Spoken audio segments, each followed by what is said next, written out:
શરૂઆત કરીએ એ પહેલી જ મુદ્દાથી. મારે story of any Frank Amsterdam ત્યાંની મારે એક વાતચીત કેવી છે. તમે જો રેડી હોય, સ્ટોરીમાં 2-5 મિનિટ લાગી શકે છે, પણ એ સ્ટોરી ખરેખર તમને મોટિવેટ કરે. ઓછા સમયની અંદર તમે શું શું કરી શકો ને એના રિલેટેડ એક સ્ટોરી છે. કોઈ જગ્યાએ પાઠમાં જોઈ ના જોઈ મને નહીં ખબર, પણ એની ફ્રેન્ક એમ્સ્ટરડેમ, નેધરલેન્ડની સ્ટોરી છે એમ્સ્ટરડેમની, કે જ્યારે નાઝી લોકોએ, નાઝીનું હેન્ડલિંગ કોણ કરતા હતા ખબર છે ને? હિટલર. હિટલરની આખી જે આર્મી હતી, નાઝી ગેંગે શું કર્યું? નેધરલેન્ડને ઓક્યુપાઈડ કરી લીધું. એના પર પોતાનું ઇન્વેન્શન કરી લીધું આખું, કે ભાઈ હવે આ નેધરલેન્ડ અમારું છે. હવે ત્યાંની આર્મી તો કોલેપ્સ થઈ ગઈ, મતલબ કે ત્યાંની આર્મીની જગ્યાએ હવે નેધરલેન્ડમાં નાઝીની જે આર્મી હતી, નાઝી લોકોની જે આર્મી હતી, હિટલરની જે આર્મી હતી, એ ત્યાં આવી ગઈ. હવે એ લોકોએ શું કીધું? નેધરલેન્ડના લોકો તો ત્યાં રહેતા જ હોય બરાબર પહેલેથી, તો એની અંદર એ લોકોએ ખાલી 1 કલાક આપ્યો. કેટલો? દરેક ઘરે બંદૂકવાળા 2 લોકો, અને એ લોકોને ફક્ત 1 જ કલાક આપ્યો કે તમારે નેધરલેન્ડને ખાલી કરી અને કેમ્પમાં જવાનું છે. તમારે 1 કલાકમાં એક નાનકડી બેગ આપી, આ બેગમાં તમારો જેટલો સામાન ભરવો એટલો ભરી લો અને અહીંથી નીકળો. બરાબર? તો મારો તમને એ સવાલ છે, એની ફ્રેન્ક શું હતું એ હું તમને ફરી કહીશ, પછી કહું છું આના પછી, પણ મારો તમને એ સવાલ છે કે તમારા જીવનનો ફક્ત છેલ્લો કલાક કાં તો છેલ્લો દિવસ હોય, તમને ખબર છે ભાઈ આવતીકાલે હું આ પૃથ્વી પર નથી, મેં મરી જવાનો છું, બરાબર છે, તો તમે લાસ્ટ ડે શું કામ કરો? એવું કયું કામ તમે કરશો? વિચારજો આ બાબત પર. બરાબર? કે તમારો લાસ્ટ વિશેષ છે, કાં તો છેલ્લો કલાક છે, છેલ્લા દિવસનો છેલ્લો કલાક છે, એ કલાક પછી તમે આ જગ્યાએ રહેવાના જ નથી, તો તમે શું કામ કરશો? એવું કયું કામ કરશો? વિચારો તમે. તમને કોઈ જગ્યાએ એવું કીધું કે આ છેલ્લો દિવસ છે, તમારે આ જગ્યા છોડીને બીજી જગ્યાએ જવાનું છે, તમે કયો સામાનને લેશો? બધી વસ્તુને લઈ જશો? એ પોસિબલ જ નથી. તમે એવી વસ્તુઓ જે તમારી ફેવરેટ હશે, તમને કોઈ ગિફ્ટ આપેલી હશે, બરાબર, કે ઘડિયાળ ગમતી હોય, કદાચ ફોન ગમતો હોય, એનું ચાર્જર થઈ ગયું, તમને જે ગમતા 2 જોડી કપડાં છે, કેમ કે નાની જ બેગ તમારે ભરવાની છે, અને નાની બેગની અંદર તમારો જેટલો સામાન આવે એનાથી વધારે તમે ના લઈ જઈ શકો. જો લઈ જાઓ તમને ગોળી મારીને તમને તરત જ ઓન ધ સ્પોટ ખતમ કરી દે, તો તમે શું કરશો? તમે જે ઇમ્પોર્ટન્ટ વસ્તુઓ છે તમારી લાઈફની, એ બધીને તમે કલેક્ટ કરશો અને એને તમે મૂકશો ને.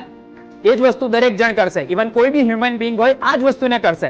તો એની ફ્રેન્કે પણ એટલી જ વસ્તુ સાથે, આમ તમે જુઓ ને એમ્સ્ટરડેમમાં એનું આખું મ્યુઝિયમ છે, એની ટિકિટ તમે સાંભળો તો 21,000 અહીંના થાય એટલી ત્યાં ટિકિટ છે. પણ એ એમ્સ્ટરડેમમાં એની ફ્રેન્કે એની અંદર સર્વાઈવ કર્યું, એક નાનકડી જગ્યામાં પોતાના મિનિમમ એસેટ સાથે એને સર્વાઈવ કર્યું અને વર્લ્ડ લેવલ પર પોતાનું નામ એને બનાવ્યું.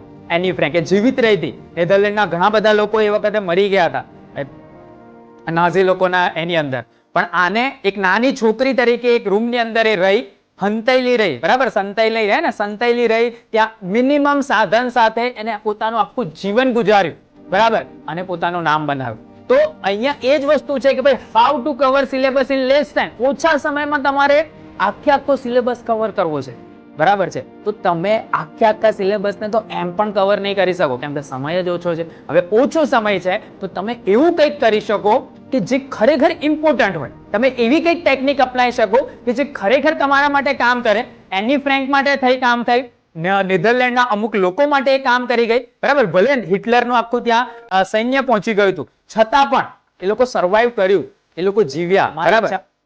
ગોલ્ડન એક્ઝામ રૂલ શું કહે છે સાંભળજો ધ્યાનપૂર્વક. જેટલા બી 1328 વિદ્યાર્થીઓ જોઈ રહ્યા છે એ બધા માટે કહું છું, ઇવન કોઈ ટીચર જોતા હોય એના માટે બી, કે ગોલ્ડન એક્ઝામ રૂલ એવું કહે છે 75% 25% ટેકનિક છે. મતલબ કે તમે એવું ફીલ કર્યું હશે કે આખો સિલેબસ હોય ને, આખો સિલેબસ એને તમે 2 પાર્ટમાં ડિવાઈડ કરો, મતલબ કે આ 75% તમારો સિલેબસ છે અને આ 25% તમારો સિલેબસ છે. તમે ઘણી બધી જગ્યાએ એવું જોયું હશે કે 25% જ અમુક એવો પોર્શન હશે કે જેની અંદરથી તમારું પેપરની અંદર 80% ક્વેશ્ચન્સ કવર થતા હશે, અને 75% એવો પોર્શન હશે કે જેની અંદરથી ફક્ત ને ફક્ત 25% કાં તો 20% જેટલું પૂછાતું હોય, બરાબર. તમે શું કરો છો ખબર છે? તમે આ 75% ની પાછળ પડ્યા રહો છો આખું જ વર્ષ. તમારો સિલેબસ કેટલો કવર થાય? 20%. જે ઇમ્પોર્ટન્ટ હતું દરેક ચેપ્ટરની અંદર, જે અગત્યનું હતું દરેક ચેપ્ટરની અંદર, જે કરવાનું હતું, જે પૂછાય એવું હતું, એ તો તમે કર્યું નહીં. તો તમને એક ફિલ્ટર લગાવતા આવડવું જોઈએ કે ભાઈ કયો 25% સિલેબસ છે કે જે મારે હવે તૈયાર કરવો પડશે. હવે કયા કયા એવા ક્વેશ્ચન્સ છે કે જો એને કરી લઈશ તો મારા 80% માર્ક્સ તો કવર થઈ જશે. બરાબર, બાકીના 75 ને જવા દો ને, એમાંથી પૂછાતું જ નહીં તો તમારે કઈથી પૂછાશે. અને સપોઝ પૂછાઈ બી ગયું તો 20% જશે. 80% ને તો પહેલા પોકેટમાં મૂકી દો. ચાલો, તો આ ગોલ્ડન એક્ઝામ રૂલ છે. કોઈ બી એક્ઝામ પકડ લો આખા વર્લ્ડની, એની અંદર સિલેબસની ટેકનિક આ ટાઈપની હોય છે. જે ક્વેશ્ચન, જે પેટર્ન, જે પ્રકારનો કોઈ ક્વેશ્ચનની મેથડ જે ટીચરને ગમે છે દર વર્ષે એ જ ટાઈપના ક્વેશ્ચન્સ બોર્ડ એક્ઝામમાં આવે છે. તો તમને કે અમને કેવી રીતે ખબર પડે? એના માટે તમારે ક્વેશ્ચન્સનું લિસ્ટ તમારી પાસે હોવું જોઈએ. કિસ્મત સિર્ફ મહેનત સે બદલતી હૈ મેરે દોસ્ત, बैठ कर सोचते रहने से नहीं. તમે વિચાર્યા કરો કે હું આમ કરી નાખીશ, તેમ કરી નાખીશ, આ રૂલ તમને ખબર ના હોય. અને આ 75 ની પાછળ જ હવેનો જે અગત્યનો તમારો સમય છે, જે ગોલ્ડન ટાઈમ છે, એ તમે આ 75% સિલેબસ કવર કરવામાં નાખી દો. અને કોઈ બીજો વિદ્યાર્થી આ જ વસ્તુને 25% સિલેબસ ની અંદર કવર કરે અને 80% માર્ક્સ લઈ આવે. બરાબર, તો હું ટેકનિક તમને શીખવાડીશ. પણ આ ગોલ્ડન એક્ઝામ રૂલ છે કે ભાઈ ઓછા સમયમાં પૂરેપૂરા સિલેબસને કેવી રીતે કવર કરવો, એની અંદર જે વિદ્યાર્થીઓ કરી શકતા હોય છે એના ટેકનિક ખબર હોય છે. ઓકે, ધ્યાનપૂર્વક સાંભળજો, અપ્લાય કરવાનો પ્રયત્ન કરજો. પણ આ મગજની અંદર આજે ફિટ કરી દો કે તમારો 25% સિલેબસ આજે પણ તમારી ટેક્સ્ટબુકમાં દરેક સબ્જેક્ટમાં એવો છે કે જેની અંદરથી 80% ક્વેશ્ચન આ વર્ષે બોર્ડની એક્ઝામમાં આવશે. સ્લમડોગ મિલિયનેર જોયું છે?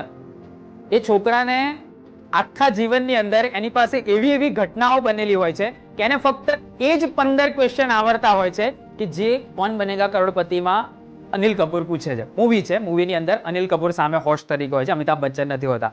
એ પૂછે છે, એ એને આવડતા હોય છે. બીજું બધું એની પાસે નોલેજ નથી હોતું, પણ જે ક્વેશ્ચન્સ કોણ બનેગા કરોડપતિમાં આવે છે એ એને આવડતા હોય છે અને કરોડપતિ બને છે. તો આ એ જ વસ્તુને ઇન્ડિકેટ કરે છે કે અમુક બાબતો એવી હોય છે કે જેનો આન્સર આપવો તમારી માટે ઈઝી હોય છે. સપોઝ કે કોઈક એવી બાબત, સીદી સૈયદની જાળી ક્યાં આવી? હવે આખા ગુજરાતના વિદ્યાર્થીઓને તકલીફ પડે, 100% તકલીફ પડે.